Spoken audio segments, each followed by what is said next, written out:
ამ ომის ფონზე უდიდესი გეოპოლიტიკური თავსატეხი ჩინეთის გარშემო იკვრება. ტრამპმა ირანულ თეოკრატიას სიცოცხლის ახალი გარანტია მისცა. ამ ომის დამანგრეველი კვალი ირანს დიდხანს გაჰყვება. ისრაელი ქმნის ყველაზე გაუსაძლის პირობებს მხოლოდ იმისთვის, რომ წამოაყენოს ისეთი მოთხოვნა, რომელიც თავიდანვე განწირულია შეუსრულებლობისთვის. 2200-ზე მეტი მოკლული ლიბანელი, მილიონობით იძულებით გადაადგილებული ადამიანი, განადგურებული ინფრასტრუქტურა. ჩვენ თვალს ვადევნებთ რეგიონული ძალთა ბალანსის ნელ ევოლუციურ ცვლილებას. ვაშინგტონი ცდილობს მსოფლიო დაარწმუნოს, რომ მშვიდობისთვის იღწვის. თუ შეერთებულ შტატებს სურს, რომ ირანს მხოლოდ მშვიდობიანი ბირთვული პროგრამა ჰქონდეს, საუკეთესო გზა მოლაპარაკებაა. ვიქტორ ორბანის 16 წლიანი მმართველობის შემდეგ უნგრელებმა ხმამისცეს ცვლილებას. ვიქტორ ორბანი, რომელიც 16 წელი იყო ხელისუფლებაში, გუშინ ღამით პოლიტიკურმა ტალღამ გადარეცხა. მადიარი არ არის ორბანიზმის დასასრული, ის მისი ევოლუცია, უფრო ახალგაზრდა, ნაკლებად კორუმპირებული, ევროპულ ინსტიტუტებთან უფრო მორგებული, მაგრამ იგივე პოლიტიკური ფანტაზიით მოქმედი პირი.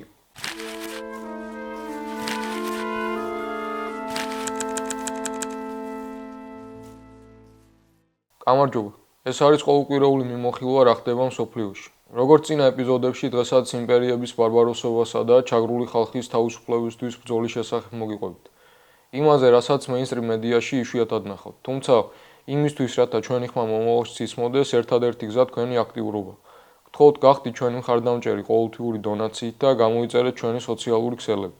დონაციის ბუმს კომენტარების ველში ნახავთ. მაშინ, როდესაც მიმოხილვის ტექსტს ვამზადებდი, ტრამპი CBS News ეუბნებოდა, რომ ირანი ყველაფერზე დაგვრთანხდა. გამდიდრებულ ურანს ქვეყნიდან გაიტანენ, ირანი შეწყვეტს რეგიონული შეიარაღებული ჯგუფების ხარდაჭერას, მოლაპარაკებები ამ უქმეებზე გაიმართება და არანაირი გაყინული აქტივი არ გათავისუფლდება. ჩვენ 10 ცენტსაც კი არ გადავიხდით. ასე რომ უმნიშვნელოვანესია ის, რომ ირანს არ ქონდეს ბირთვული იარაღი და ისინი ამას დათანხმდნენ. ირანი ამას დათანხმდება და თანაც ძალიან მტკიცედ. ისინი დაგვრთანხმდნენ, რომ უკან დაგვიბრუნებენ ბირთვულ მტვერს, რომელიც მიწის ქვეშაა ჩამარხული. სწორედ იმ დარტყმების შედეგად, რომელიც ჩვენ ბიორი ბომბდამშენებით განვახორციელეთ. ჩვენ ირანთან ბევრ საკითხზე მივახციეთ შეთანხმებას და ვფიქრობ ძალიან პოზიტიური რამ მოხდება. ჩვენ ეს ადრეც გვინახავს. ამ ომის განმავლობაში გარღვევების შესახებ განცხადებებს ყოველთვის ირანული მხარის უარყოფა მოჰყვებოდა ხოლმე. გაგიკვირდებათ და ამჯერადაც ასე მოხდა. ირანულმა მხარემ უარყო ტრამპის განცხადება გამდიდრებული ურანის შესახებ. ირანული წყაროები გვეუბნებიან, რომ ნებისმიერი სახის დასკვნების გამოტანა ჯერ ძალიან ადრეა. ის, რაც ამჟამად მოლაპარაკების მაგიდაზე დევს, მხოლოდ სამომავლო დისკუსიების ჩარჩო შეთანხმებაა. ეს ჩარჩო 45-დან 60 დღემდე პერიოდს მოიცავს, რომლის განმავლობაშიც მხარეები უნდა შეხვდნენ ერთმანეთს ექსპერტების, ტექნიკოსებისა და პოლიტიკურ დონეზე, რათა მიიღონ აუცილებელი გადაწყვეტილებები ურანის გამდიდრებასთან დაკავშირებით. საკითხი იმის შესახებ, შეაჩერებს თუ არა ირანი გამდიდრების პროცესს 20, 10, 5 წლით თუ სამუდამოდ, ეს ყველაფერი მოლაპარაკებების პროცესში უნდა გადაწყდეს და არა ახლა. პრეზიდენტ ტრამპის განცხადებების საპირისპიროდ ირანს ჯერ არაფერი მიუღია. მეორე საკითხი, რასაც ჩვენი წყაროები უსვავენ ხაზს, ირანმა თავად უნდა გადაწყვიტოს რა ბედი ეწევა მაღალ გამდიდრებულ ურანს. ჩვენ ვიცით, რომ საუბარია 480 კილოგრამ ურანზე, რომელიც ირანის ერთ-ერთი ბირთვული ობიექტის ქვეშაა დამარხული. იმ ობიექტის, რომელიც 2025 წლის ივნისში შეერთებულმა შტატებმა და ისრაელმა დაბომბეს. გამარჯვებად მონათლული მოვლენები თითქოს ირანმა ნავთობით დატვირთული გემები ამერიკის შეერთებულ შტატებს საჩუქრად მისცა. ჩვეულებრივი ტანკერების მოძრაობა აღმოჩნდებოდა ხოლმე, რომლებსაც გადაადგილების უფლება სწორედ ირანმა მისცა. ხოლო მოლაპარაკებები, რომლებიც იდეალურად მიდიოდა ისლამაბადში, უშედეგოდ დასრულდა. ცუდი ამბავი ისაა, რომ შეთანხმებას ვერ მივახციეთ, რაც ვფიქრობ ირანისთვის ბევრად უფრო საზიანოა ვიდრე აშშ-ისთვის. ჩვენ შტატებში შეთანხმების გარეშე ვბრუნდებით. ძალიან მკაფიოდ განვმარტეთ, სად გადის ჩვენი წითელი ხაზები, რაზე ვართ მზად დათმობისთვის და რაზე არა. ეს ყველაფერი ნათლად ჩამოვაყალიბეთ, მათ კი ჩვენს პირობებზე დათანხმებას უარი ამჯობინეს. ამგვარად საკითხავი ის კი არ არის სამჯერადად ცრუობს თუ არა ტრამპი, არამედ რას გვეუბნება ეს ნაპრალი რიტორიკასა და რეალობას შორის ომის ნამდვილ მიმდინარეობაზე. დავიწყოთ იმით, თუ რა მოიტანა შვიდკვირიანმა დაბომბამ, რადგან სწორედ ეს არის ნებისმიერი მოლაპარაკების შედეგის განმაპირობებელი. თეორია მარტივი იყო. მოკლათ ხამენეი პირველივე დღეს გავანადგუროთ მისი მემკვიდრეები, დავარღვიოთ მართვის ჯაჭვი და ისლამური რესპუბლიკა სისტემა, რომლის გატეხვასაც ვაშინგტონი 10-ული წლები ცდილობდა ჩამოიშლება. ირანელი ხალხი აჯანყდება, მოვა დამყოლი მთავრობა და ხელს მოაწერს იმ შეთანხმებას, რომელზეც რეჟიმი ყოველთვის უარს ამბობდა. არაფერი მსგავსი არ მომხდარა. ირანის მემკვიდრეობის სისტემა, დეცენტრალიზებული და მრავალშრიანი, ზუსტად ისე ამუშავდა, როგორც დაგეგმილი იყო. ახალი ლიდერშიპი უფრო ზომიერი კი არ აღმოჩნდა, არამედ უფრო რადიკალური, უფრო ხისტი და უფრო მილიტარიზებული, ვიდრე 28 თებერვლამდე. ყველა ვისაც მოლაპარაკების ან პრაგმატიზმის გამოცდილება ჰქონდა, მოკლულია. რაც დარჩა, ეს არის რევოლუციის გუშაქთა კორპუსის ყველაზე ქორული ფრაქცია, რომელიც ბრუტალური მეთოდებით მართავს ეგზისტენციალურ ომში ჩაბმულ ქვეყანას. მათ ახლახან უყურეს საკუთარი ქვეყნის დაბომბვას პრეზიდენტის მიერ, რომელიც სიამოვნებით ბომბავდა სამოქალაქო ხიდებს, სკოლებს და იმუქრებოდა მთელი ქვეყნის და ცივილიზაციის განადგურებით. სად ტოვებს ეს ყოველივე ირანის მთავრობისა და ოპოზიციის დებატს დღეს? ეჭვგარეშეა, რომ ტრამპმა ირანულ თეოკრატიას სიცოცხლის ახალი გარანტია მისცა. ზუსტად ისევე, როგორც ეს სადამ ჰუსეინმა გააკეთა 1980 წელს ირანში შეჭრით. იმ დროს ირანი ქაოსში იყო. რევოლუცია ახალი მომხდარი გახდათ და თეოკრატიას ძალაუფლება ჯერ კიდევ არ ჰქონდა ბოლომდე კონსოლიდირებული. მაგრამ ერაყის შემოჭრის გამო ყველამ რიგები შეკრა. ხომეინიმ ქვეყანაზე სრული კონტროლი დაამყარა და აი 47 წლის შემდეგ ეს თეოკრატია კვლავ ადგილზეა. უდავოა, რომ ეს არის უდიდესი დარტყმა ირანის დემოკრატიზაციის საქმისთვის. და ეს არ ხდება მხოლოდ იმიტომ, რომ საგარეო ოპოზიციურმა ჯგუფებმა სრული დისკრედიტაცია განიცადეს. ისინი მართლაც განადგურდნენ მორალურად და ვფიქრობ, ეს საბოლოო ჯამში კარგიც კია, რადგან ისინი თავადვე ეღობებოდნენ ირანის დემოკრატიზაციას. სწორედ ეს ჯგუფები ლობირებდნენ სანქციებს ბოლო 20 წლის განმავლობაში, რამაც ირანელი ხალხი სასოწარკვეთამდე მიიყვანა, იმ დონემდე, რომ ზოგიერთი მათგანი ქუჩაში სამხედრო ინტერვენციასაც კი ითხოვდა. ისინი ამას იმ იმედგაცრუების გამო აკეთებდნენ, რომ თითქოს სხვა არაფერი იმუშავებდა და ხალხი რეჟიმს საკუთარი ძალებით ვერ დაამხობდა, რაც რა თქმა უნდა სრული სიცრუე იყო. ეს ოპოზიციური ჯგუფები გვიბიძგნენ ომისკენ და უფრო ვუახლოვდებოდით ამ წერტილს, მით უფრო აშკარა ხდებოდა მათი სურვილი, რომ აშშ-ს სწორედ ეს ნაბიჯი გადაედგა. თუმცა შიდა ნამდვილი ოპოზიციისთვის ეს უდიდესი დარტყმაა. ირანის მთავრობა ახლა შეძლებს საზოგადოების კიდევ უფრო მეტი კონტროლის, რადგან ქვეყანა მართლაც ეგზისტენციალური საფრთხის წინაშე აღმოჩნდა. ამიერიდან წინსვლა ძალიან გართულდება. ისლამური რესპუბლიკის ის ვერსია, რომელიც ამ ომიდან გამოვა, სავარაუდოდ იქნება ბევრად უფრო ქორული, უფრო რადიკალური და უფრო რეპრესიული. თანაც სათავეში ბევრად ახალგაზრდა ხამენეით, ზუსტად და რევოლუციის გუშაგთა კორპუსის ლიდერების ახალი თაობით, რომლებიც თვლიან, რომ მათი ხედვამ გაიმარჯვა. ისინი ხომ მანამდეც აკრიტიკებდნენ ძველ თაობას, ადანაშაულებდნენ სისუსტეში და იმაში, რომ სათანადო პასუხს არ სცემდნენ ისრაელსა თუ აშშ-ს, როდესაც ისინი ირანს ბომბავდნენ. ახლა მათ მიეცათ საბები, რომ ბევრად უფრო თამამი და აგრესიული სამხედრო ნაბიჯები გადადგან. ირანის წითელი ნახევარმთვარის მონაცემებით დარტყმა მიყენებული 113,000-ზე მეტ სამოქალაქო ობიექტზე, მოკლულია 2,000-ზე მეტი ადამიანი, აქედან 217 ბავშვია.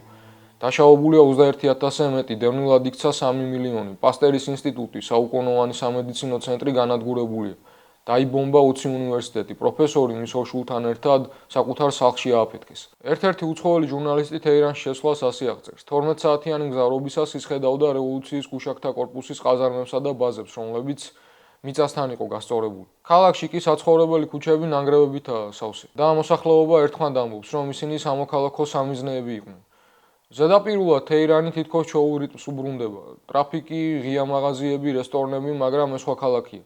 ცეცხლის შეწყვეტის შემდეგ აეროპორტები კვლავ დაკეტილია, ისევე როგორც სკოლები.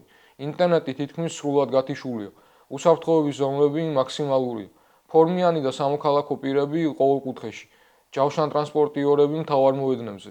ქალაქის ქუჩები ირანის დროშებისა და დაღუპულთა ფოტოების ტყეა.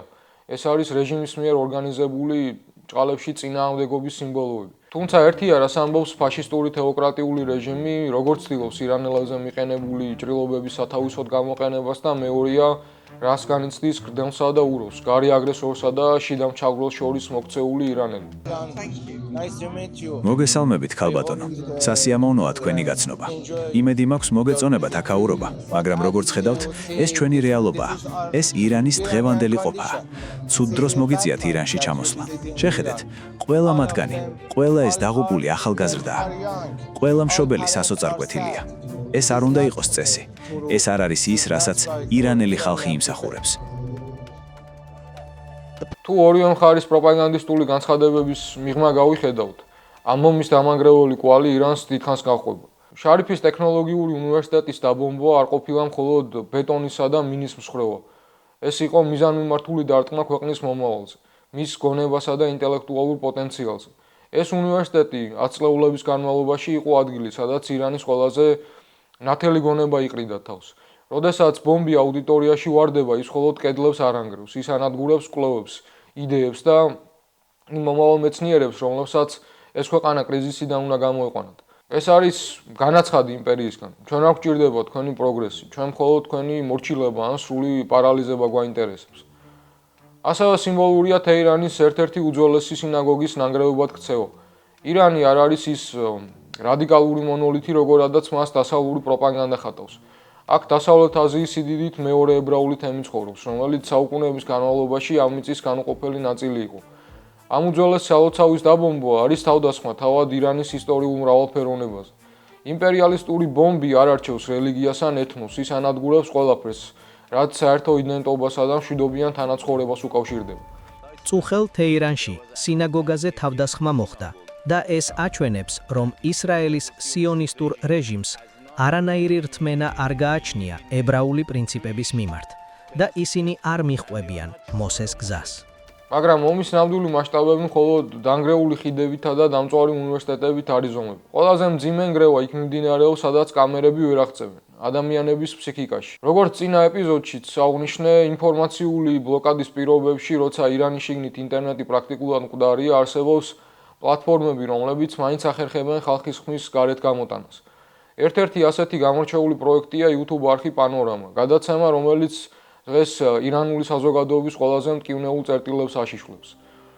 არხის ბოლო ინტერვიუში დოქტორი ჰამიდე ხადემი, ფსიქოლოგი, რომელიც რეჟიმმა სტუდენტების მხარდაჭერისთვის უნივერსიტეტიდან რამდენიმე წლის წინ გააძევა, ამბობს, რომ ირანული საზოგადოება დღეს კოლექტიურ ტრავმაში ცხოვრობს.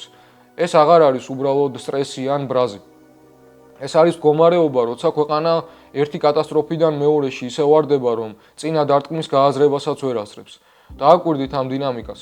იანვრის აჯანყებები, მასობრივი მკვლელობები, ინფორმაციული ბლოკადა და ახლა შვიდკვირიანი ომი. გლოვას გლოვა ენაცვლება და ადამიანებს არ აქვთ რეფლექსიის და ამოსუნთქვის საშუალება. მათი აწყო დაღდასმულია მეხსიერების მძიმე ტვირთით. ადამიანები აღარ გეგმავენ ცხოვრებას, ისინი უბრალოდ ზავიდან ზავამდე და ცეცხლის შეწყვეტიდან ახალ ცეცხლის შეწყვეტამდე სუნთქავენ. ხადემი გვაფრთხილებს, ჩვენ საქმე გვაქვს ირანული საზოგადოების ფსიქოლოგიურ ეროზიასთან. ხალხი არ კარგავს მხოლოდ საყვარელ ადამიანებს, ისინი კარგავენ უსაფრთხოებას, იმედს და კუთვნილების განცდას. ამ ფონზე ახალგაზრდები ყველაზე მდუმარე მსხვერპლი აღმოჩნდნენ. მათთვის ინტერნეტის გათიშვა მხოლოდ ტექნიკური შეზღუდვა არ ყოფილა, ეს იყო სუნთქვის სივრცის წართმევა თაობისთვის, რომლისთვისაც ციფრული სამყარო იდენტობის ნაწილია. დღეს ირანისთვის მხოლოდ პოლიტიკური ანალიზი და ეკონომიკური გათვლები საკმარისი აღარ არის. ქვეყანას ემპათია და ერთმანეთის მოსმენის უნარი სჭირდება. თუ კი რამეს წალუთ ამ ტოტალური კატასტროფისგან ხალხის ხსნა, ეს არა იმპერიათა გარიგებები, არამედ ნანგრევებს მიღმა ადამიანის აღმოჩენა და დანახვა. სანამ საშუალო სტატისტიკური ამერიკელი მომხმარებელი 2022 წლის შემდეგ პირველად იხდიდა $4 გალონ ბენზინში, მსოფლიოს 100 უმსხვილესი ნავთობკომპანია საათში $30 მილიონ ზემოგებას ნახულობდა. საუდი არამკო წლის ბოლომდე დამატებით 25 მილიარდს ელოდება. სამი რუსული კომპანია კი ამდენივეს მიიღებს, რაც პირდაპირ ყვებავს რუსეთის ომს უკრაინაში. უკრაინაში, რომელსაც დასავლეთის მთავრობები მათივე თქმით მხარს უჭერენ.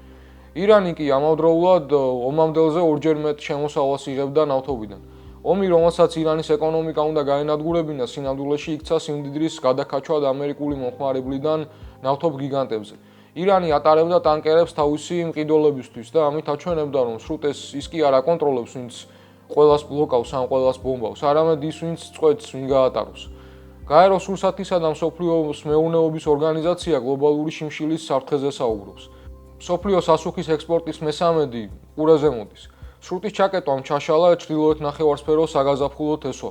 ხალხი ვინც ამის გამო იშიმშილებს, არც ვაშინგტონში ცხოვრობს და არც თელავივში. ბრიტანეთში მთავრობა საიდუმლო მოსხდომებს მართავს, სადაც განიხილავენ სცენარებს თუ როგორ იმოქმედებს CO2-ის მიწოდების 82%-იანი ვარდნა ყველაფერზე.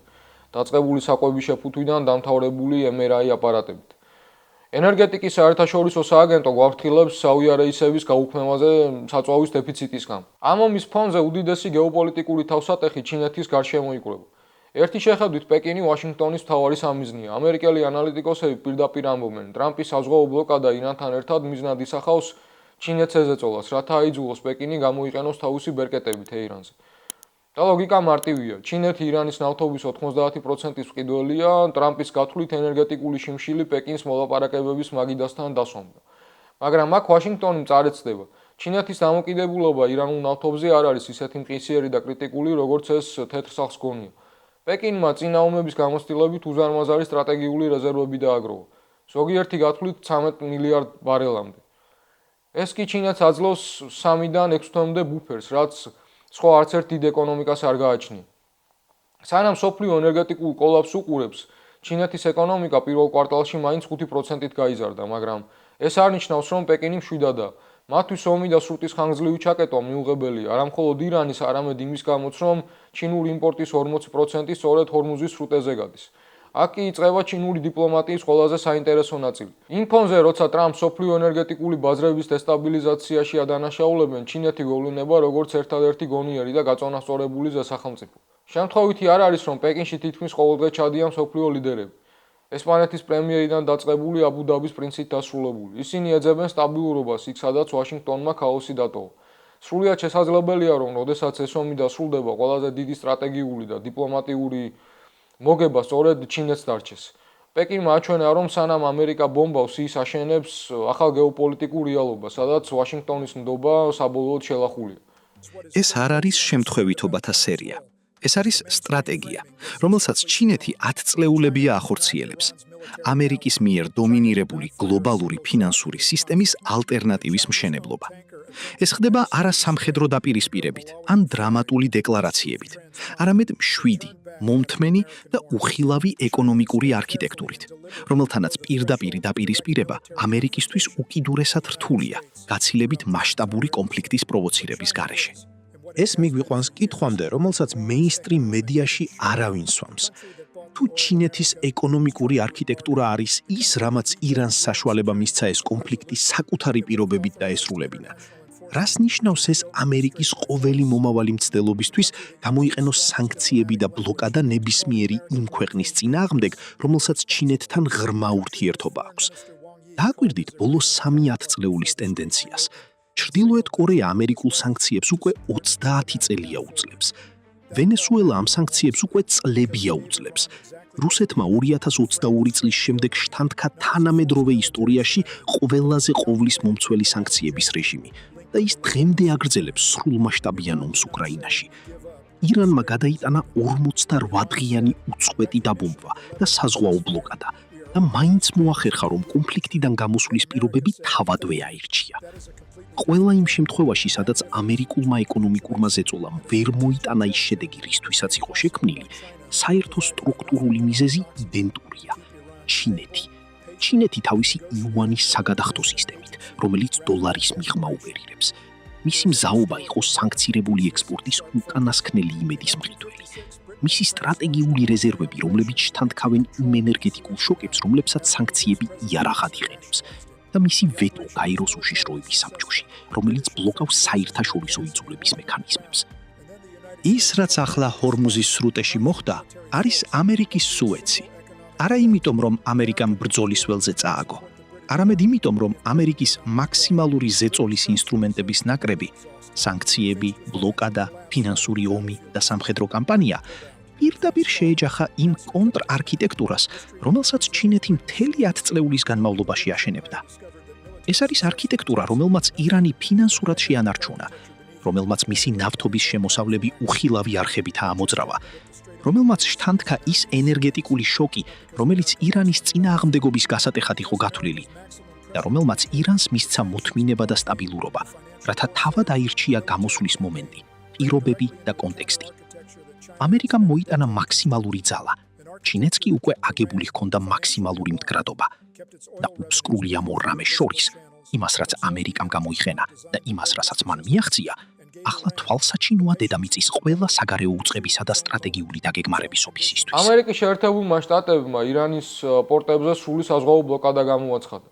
მაგრამ რეალობა როგორც ყოველთვის ბევრად უფრო რთული და წინააღმდეგობრივი აღმოჩნდა, ვიდრე ეს ზედაპირზე ჩანს.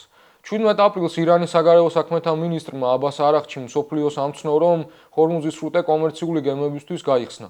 მისი თქმით, ეს გადაწყვეტილება ისრაელისა და ლიბანის 10 დღიანი დაზავების ნაწილია. თუმცა აქვე იკვეთება თეირანის სუვერენული ჟესტი. ტრანზიტი მხოლოდ იმ დერეფნებით განხორციელდება, რომლებსაც თავად ირანი მიიჩნევს უსაფრთხოდ.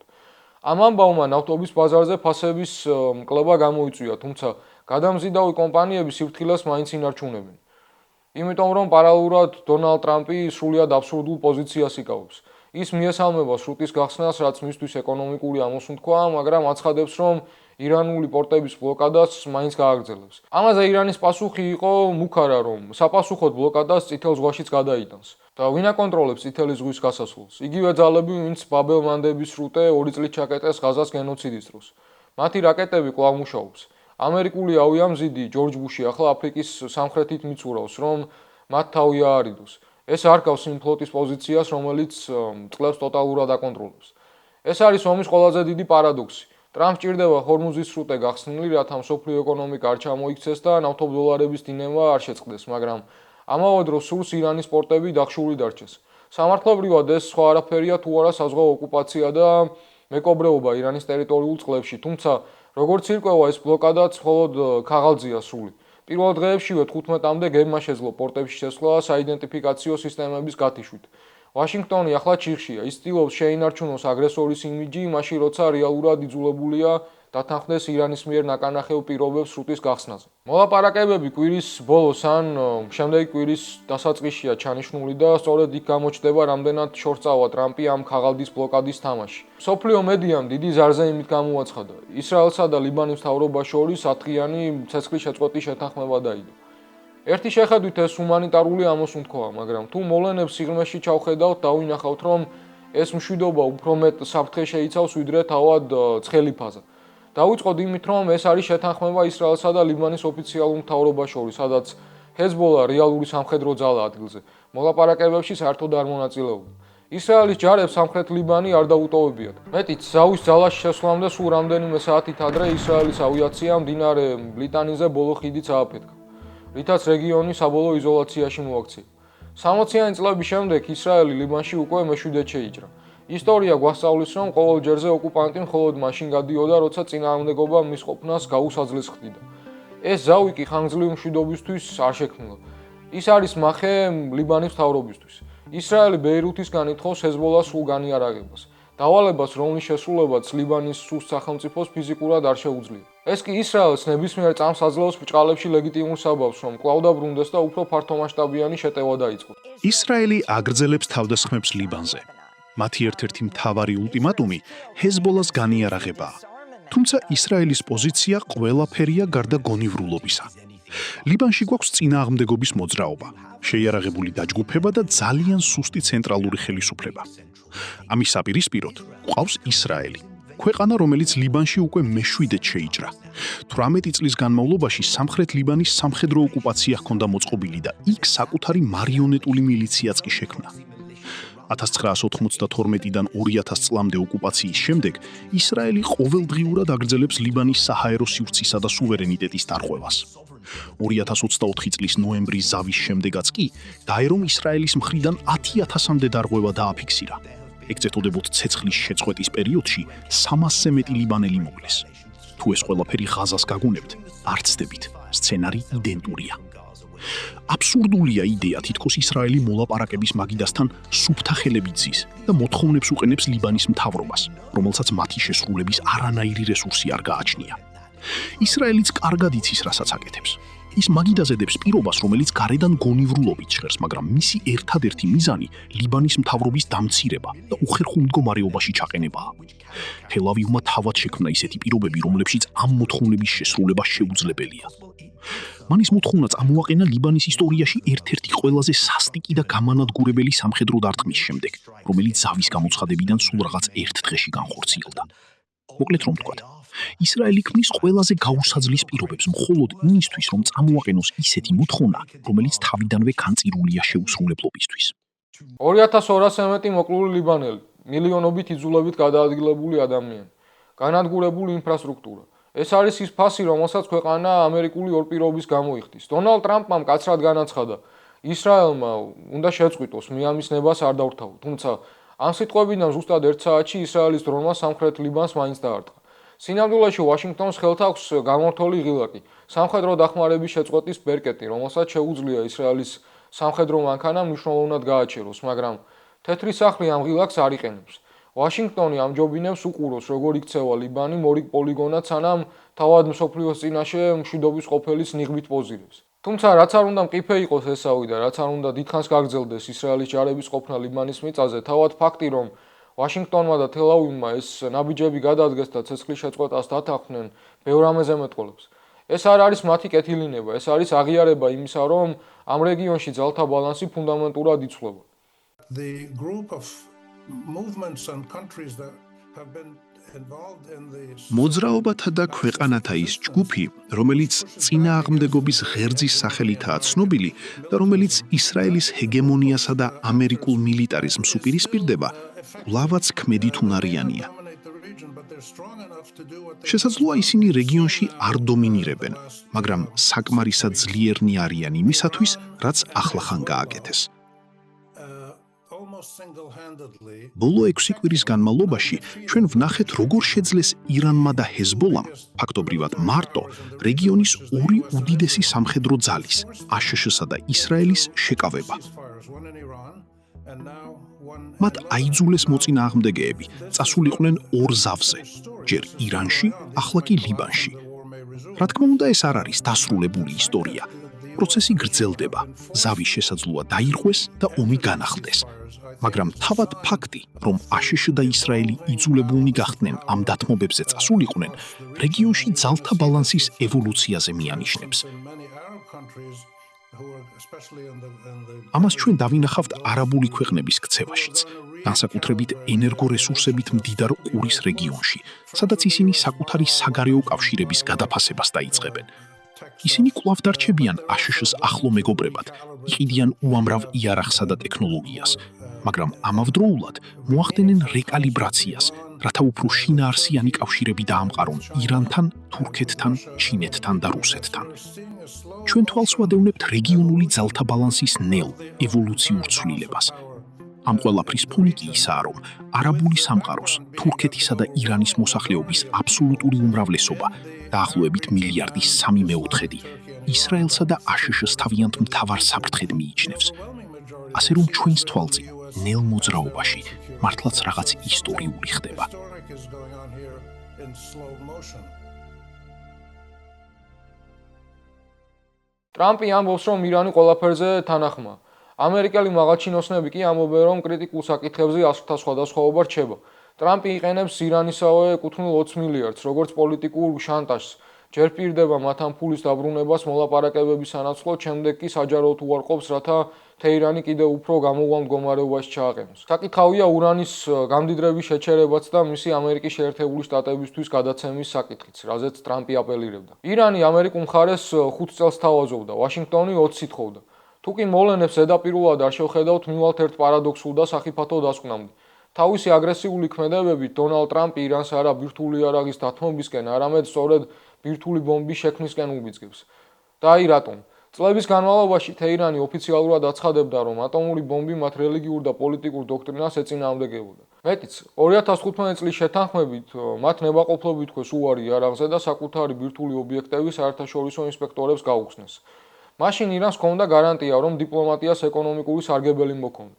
თავის პირველ ვადაში ტრამპმა ეს გარანტია გაანადგურა. როდესაც შენ გადიხარ შეთანხმებიდან აწესებ ბლოკადას და ღია დიმუქრები ცივილიზაციის განადგურებით, შენს მოწინააღმდეგეს არჩევანის გარეშე ტოვი. ირანმა დაინახა კადაფის ბედი, რომელმაც ყველაფერი დათმო და სიცოცხლე ნანგრევებში დაასრულა. თეირანმა დაინახა, რომ ვაშინგტონის სიტყვა არაფერს ნიშნავს. შედეგად ტრამპის მაქსიმალურმა ზეწოლამ მიგვიყვანა იქამდე, რომ ირანი, რომელსაც ადრე მოლაპარაკებების ასეთ უვისეს ჯეროდა, დიდი ალბათობით ახლა ერთადერთ გამოსავალს შეკავების საბოლოო მექანიზმში, ბირთვულ პოტენციალში ხედავს. ტრამპს სურდა ირანი უიარაღო და სუსტი ეხილა, მაგრამ თავისივე ხელით შექმნა რეალობა, სადაც ირანისთვის ბირთვული ბომბი აღარ არის არჩევანი. ეს გადარჩენის ერთადერთი გზა ხდება. ვაშინგტონი ცდილობს მსოფლიო დაარწმუნოს, რომ მშვიდობისთვის იღწვის. სინამდვილეში კი თავად ხსნის პანდორას ყუთს, საიდანაც ბირთვული შეიარაღების ახალი რბოლა იწყება.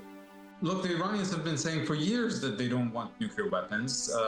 The former ირანელები წლებია ამბობენ, რომ ბირთვული იარაღი არ სურთ. ყოფილ უზენაეს ლიდერს რელიგიური ედიქტიც კი ჰქონდა გამოცემული ბირთვული იარაღის წინააღმდეგ. 2015 წლის ბირთვული შეთანხმების პირველივე გვერდებზე ირანი იღებდა ვალდებულებას, რომ არ შექმნიდა ატომურ ბომბს. ასე რომ ეს არც ახალი ამბავია და არც პრეზიდენტ ტრამპისთვის გაკეთებული რაიმე ახალი დათმობა. მთავარი კითხვა ყოველთვის სხვა იყო.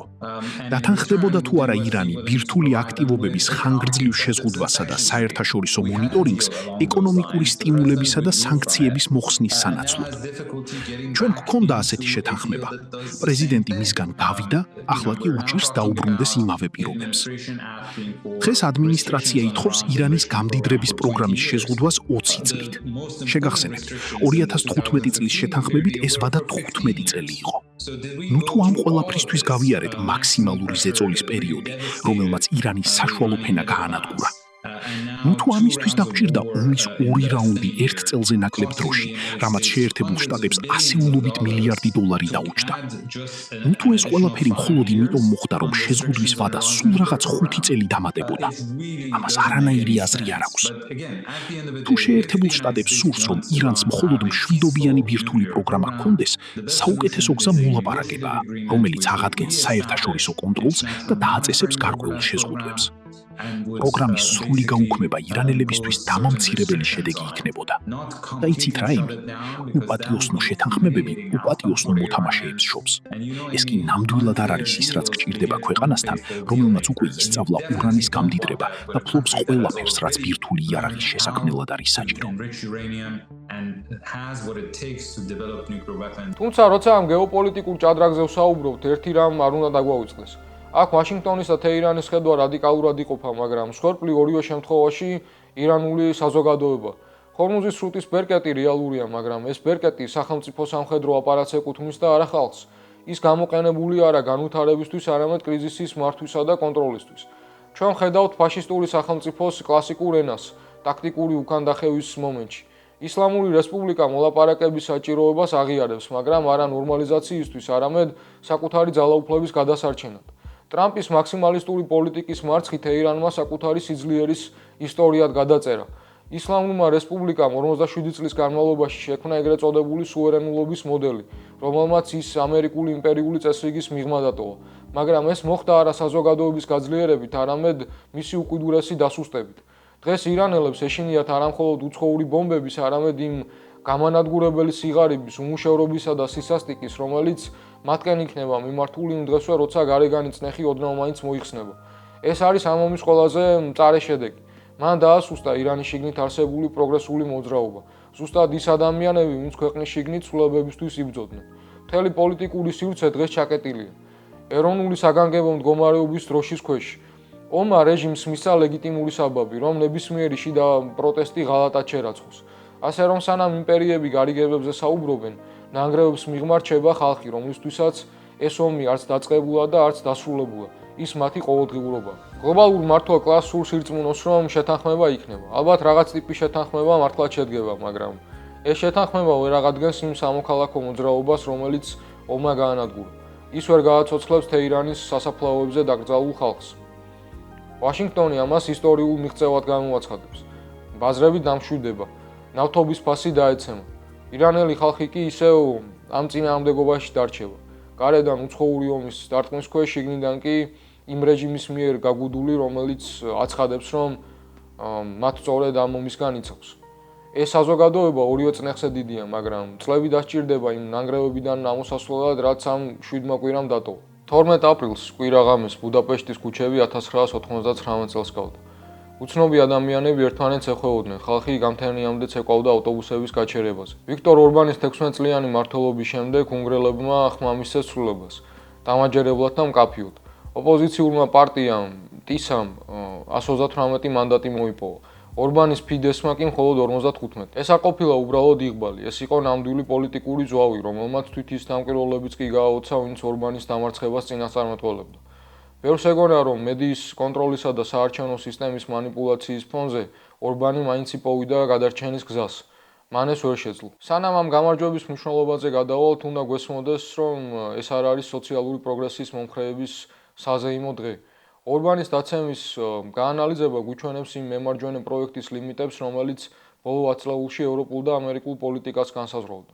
ვიქტორ ორბანი 2010 წელს ხელისუფლებაში მოვიდა არა როგორც კომიქსების ბოროტმოქმედი, არამედ როგორც პოლიტიკოსი, რომელმაც უსტად გაიგო, რა პრობლემა არსებობდა უნგრეთში.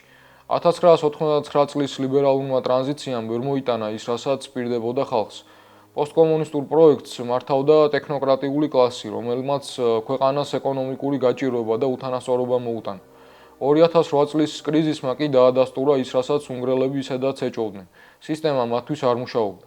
ორბანმა ხალხს სუვერენიტეტი და ეროვნულ ინტერესებზე მორგებული ძლიერი სახელმწიფო შესთავაზა. 2010-იანი წლების შუა პერიოდში ეს მოდელი მუშაობდა კიდეც. ხელფასები იზრდებოდა, ქარხნები იხსნებოდა, პროექტის ბნელი მხარე კორუფცია და ავტორიტარიზმი ეკონომიკური ზრდის ფონზე ნაკლებად ჩანდა. თუმცა ორბანიზმს ჰქონდა სტრუქტურული ნაკლი. ეროვნული ინდუსტრიის მშენებლობის ნიღაბ ქვეშ სახელმწიფო კონტრაქტები პირდაპირ ორბანის ახლობლებისა და ოჯახის წევრების ჯიბეებში მიდიოდა. ის, რაც იდეოლოგიურად ეროვნულ სუვერენიტეტად საღდებოდა, ყოველდღიურ ცხოვრებაში ჩვეულებრივი კორუფცია იყო. შემდეგ მოვიდა ეკონომიკური სტაგნაცია, კოვიდი, ომი უკრაინაში და ახლა უკვე ომი ირანში, რამაც უნგრეთში ფასები კატასტროფულად გაზარდა. საჯარო სექტორი, საავადმყოფოები, სკოლები, ტრანსპორტი ჩამოიშალა. პოლიტიკურმა ფორმულამ მუშაობა შეწყვიტა, მაშინ როცა კეთილდღეობა გაქრა. ჯეიდი ვენსი გასულ კვირას ბუდაპეშტში ჩაფრინდა ორბანის დასახმარებლად. ის საუბრობდა დასავლურ ცივილიზაციაზე. მე აქ ვარ ჩვენს ორ ქვეყანას შორის არსებული მორალური თანამშრომლობის გამო, რადგან ის, რასაც შეერთებული შტატები და უნგრეთი ერთობლივად წარმოადგენენ, ვიქტორის ლიდერობისა და პრეზიდენტ ტრამპის ლიდერობის პირობებში, არის დასავლური ცივილიზაციის დაცვა. მაგრამ უნგრელებს ამერიკული მაგა პოპულიზმი კი არ აინტერესებდათ, არამედ გამართული საავადმყოფოები და ევროპული ხელფასები. ტრამპის მითი კი მტყუილი აღმოჩნდა. ტრამპი უნდა ყოფილიყო მშვიდობის კაცი, მაგრამ მან ახალი ფრონტები გახსნა ირანში და ფასი გაზარდა. შედეგად ამერიკულ კონსერვატივსთან ალიანსი ორბანისთვის წინასაარჩევნო ტურთად იქცა. პეტერ მადიარი 39 წლისაა, ის წლები ფიდესის შიგნით იყო. მისი ყოფილი ცოლი ორბანის იუსტიციის მინისტრი გახდათ. მადიარი ფიდესიდან პოლიტიკური გადააზრების გამო კი არ წამოსულა, არამედ პედოფილიის სკანდალის ფონზე გაჩენილი სახალხო რისხვა გამოიყენა საკუთარი პოლიტიკური მოგებისთვის. როგორც ერთმა ინსაიდერმა თქვა, მადიარი არის ფიდესი კორუფციის გარეშე. ეს არ არის მემარცხენე ან ლიბერალური პარტია, ეს არის რეფორმისტული მოძრაობა ნაციონალ-კონსერვატიული ტრადიციის შიგნიდან. რას ურს მადიარს? იმიგრაციის საკითხში ის ორბანზე უფრო მკაცრია. საგარეო პოლიტიკაში კი გამარჯვებიდან რამდენიმე დღეში ის უკვე ბენიამინ ნეთანიაჰუს მიმართავდა. მადიარმა პირობა დადო, რომ შეინარჩუნებს იმ ახლო ურთიერთობას, რომელიც ორბანმა ისრაელთან ააგო. ისრაელისა და უნგრეთის ურთიერთობაზე შემიძლია ვთქვა, რომ ჩვენს შორის აშკარად არსებობს სპეციფიკური კავშირი. უამრავი ჩვენი თანამემამულე ცხოვრობს ისრაელში და უამრავი ისრაელის მოქალაქე ჩამოდის აქ, უნგრეთში. უნგრეთში ცხოვრობს ერთ-ერთი ყველაზე დიდი ებრაული თემი ევროპაში, რომელიც საბედნიეროდ მშვიდობასა და უსაფრთხოებაშია. უნგრეთს აქამდეც ჰქონდა ნულოვანი ტოლერანტობა ანტისემიტიზმის ნებისმიერი ფორმის მიმართ. და ეს მომავალშიც ასე დარჩება. ადამიანი, რომლის გამარჯვებასაც დასავლური მედია ევროპული ღირებულებების დაბრუნებად ნათლავს, პირველივე ნაბიჯით ეპატიჟება ლიდერს, რომლის მთავრობაც ღაზაში გენოციდს აგრძელებს და ლიბანში ათასობით ადამიანს ხოცავს. მადიარი არ არის ორბანიზმის დასასრული, ის მისი ევოლუცია, უფრო ახალგაზრდა, ნაკლებად კორუმპირებული, ევროპულ ინსტიტუტებთან უფრო მორგებული, მაგრამ იგივე პოლიტიკური ფანტაზიით მოქმედი პირია. ასე რომ უნგრეთის არჩევნები ვიქტორ ორბანი, რომელიც 16 წელი იყო ხელისუფლებაში, გუშინ ღამით პოლიტიკურმა ტალღამ გადარეცხა. ოპოზიციური პარტიის ლიდერმა, მადიარმა, ხმების 2/3-ით გაიმარჯვა. მან პარლამენტის 199 ადგილიდან 138 მოიპოვა, რაც გამანადგურებელი გამარჯვებაა. თუმცა ვფიქრობ, ამ გამარჯვების ინტერპრეტაცია მრავალი თვალსაზრისით არასწორად ხდება. ბევრი ამას ხედავს როგორც გაბედული პროგრესივიზმის გამარჯვებას ბნელ ძალებზე. უამრავი მემარცხენე დღეს გაიძახის.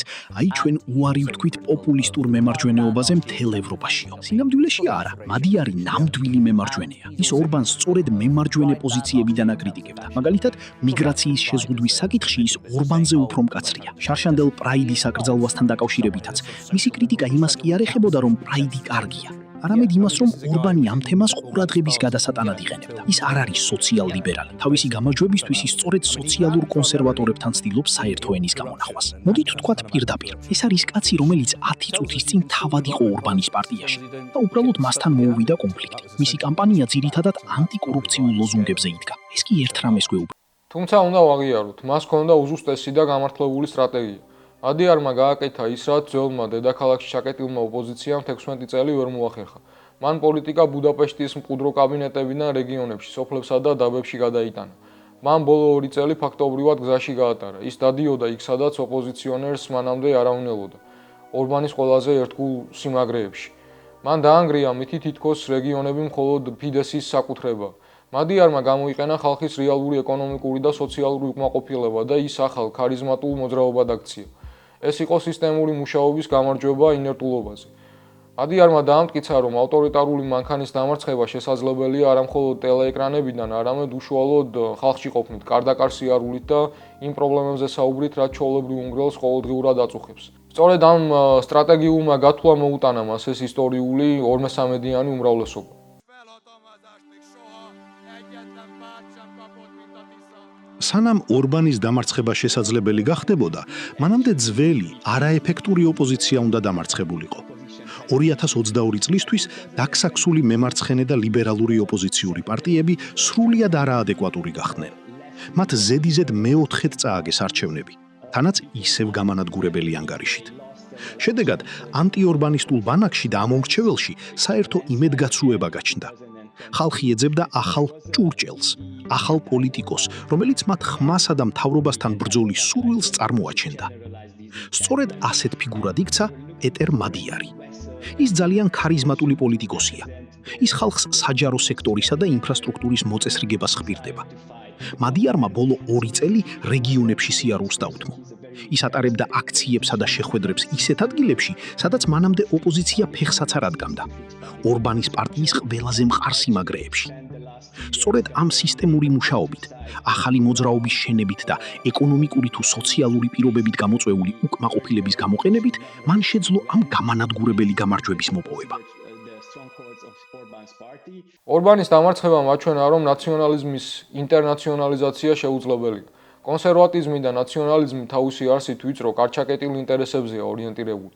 როცა ამერიკული მაგა ესთეტიკა უნგრულ კონფერენც დარბაზებში გადაიტანეს, ამორჩეველმა ეს აღიქვა არა სოლიდარობად, არამედ გარედან ჩარევად. რაც ახლა ორბანიზმის ნანგრევებზე აღმოცენდა, შესაძლოა არის ახალი ტიპის ევროპული მემარჯვენეობა, ნაციონალისტური შინაარსით, მაგრამ ევროპული ჩარჩოთი. ისინი ითხოვენ ევროპულ დაფინანსებას და სტანდარტებს, მაგრამ რჩებიან მკაცრი საზღვრებისა და მემარჯვენე იდეოლოგიის მომხრეებად. ზეიმი ბუდაპეშტში რეალური იყო. ხალხი შვება, რომელმაც საჯარო სექტორის ნგრევა და კორუფცია საკუთარ თავზე გამოსცა და პატივისცემას იმსახურებს, მაგრამ ეს არ ყოფილა პროგრესივიზმის გამარჯვება რეაქციაზე. ეს იყო ნაციონალიზმის ერთი ფორმის გამარჯვება მეორეზე. პეტერ მადიარი არის მემარჯვენე ნაციონალისტი პოლიტიკოსი, რომელმაც წარმატებით გამოიყენა ხალხის იმედგაცრუება. ბუდაპეშტის ქუჩებში მოცეკვავე ხალხი ბევრად მეც იმსახურებს, ვიდრე უბრალოდ ორბანიზმის განახლებულ ვერსიას. თუმცა ნახოთ, როგორ განვითარდება მოვლენები. მსოფლიო, რომელზეც დღეს ვისაუბრეთ, აღარ გავს იმ სურათს, რომელსაც წლების განმავლობაში დასავლური სახელმძღვანელოები გვიხატავდნენ. დღეს ეგრეთ წოდებული გეოპოლიტიკა აღარ არის ბრძოლა დემოკრატიასა და დიქტატურას შორის. ეს არის დაუნდობელი ვაჭრობა გადარჩენისთვის. ვაშინგტონის მცდელობა ბლოკადებითა და რაკეტებით დაიბრუნოს ძველი ჰეგემონია აწყდება ახალ რეალობას. ჩინურ პრაგმატიზმს, ირანულ წინააღმდეგობის ღერწს და იმას, რომ იმპერიის სიტყვა ბევრისთვის უკვე არაფერს ნიშნავს. ლიბიის მაგალითმა მსოფლიოს ასწავლა, რომ განიარაღება კაპიტულაციის სინონიმია, ამიტომ დღეს ირანული ურანი აღარ არის მხოლოდ ტექნოლოგია, ეს არის უკანასკნელი თავდაცვითი ზღუდე იმპერიის წინააღმდეგ. უნგრეთის მაგალითი კი შესაძლოა გვაჩვენებდეს, რომ პოლიტიკა თავის ახალ, უფრო ცინიკურ სახეს იღებს. პეტერ მადიარის ტრიუმფი არ არის ლიბერალიზმის რენესანსი, როგორც ეს ბევრს გონია. ეს არის სიგნალი, რომ ავტორიტარიზმმა შეიძლება ფორმა იცვალოს, უფრო ახალგაზრდა, უფრო სუფთა და ევროპული გახდეს, მაგრამ არსი უცვლელი დარჩეს. როდესაც დემოკრატიის გამარჯვებული პირობითად პირველივე ზარს ნეთანიაჰუსთან ასრულებს, ის გვეუბნება, რომ სისხლიანი სტატუს-კვო მისთვის მისაღებია, თუ კი ეს ძალაუფლების შენარჩუნებაში დაეხმარება. ორბანი წავიდა, მაგრამ მის ლოგიკა, რომლითაც სახელმწიფოები ადამიანების ბედით ვაჭრობენ, არსად გამქრალა. ჩვენ ვცხოვრობთ ეპოქაში, სადაც ძველი იმპერიები ნელ მოძრაობაში იშლებიან. ახლები კი ჯერ კიდევ ნიღბებს ირგემენ. ამ ქაოსში მთავარი მსხვერპლი ისევ ხალხია, ვისაც ბლოკადებსა და ომებს შორის გადარჩენა უწევს. ბეირუთის ნანგრევებიდან თეირანის ქუჩებამდე. ჩვენი ამოცანა არ დავიბნეთ პროპაგანდისტულ ეიფორიაში და დავინახოთ. ნამდვილი თავისუფლება არა ლიდერების ჩანაცვლებაში, არამედ იმ სისტემის ნგრევაშია, რომელიც ომს მშვიდობად ასაღებს. გემშვიდობებით მომავალ კვირამდე დროებით.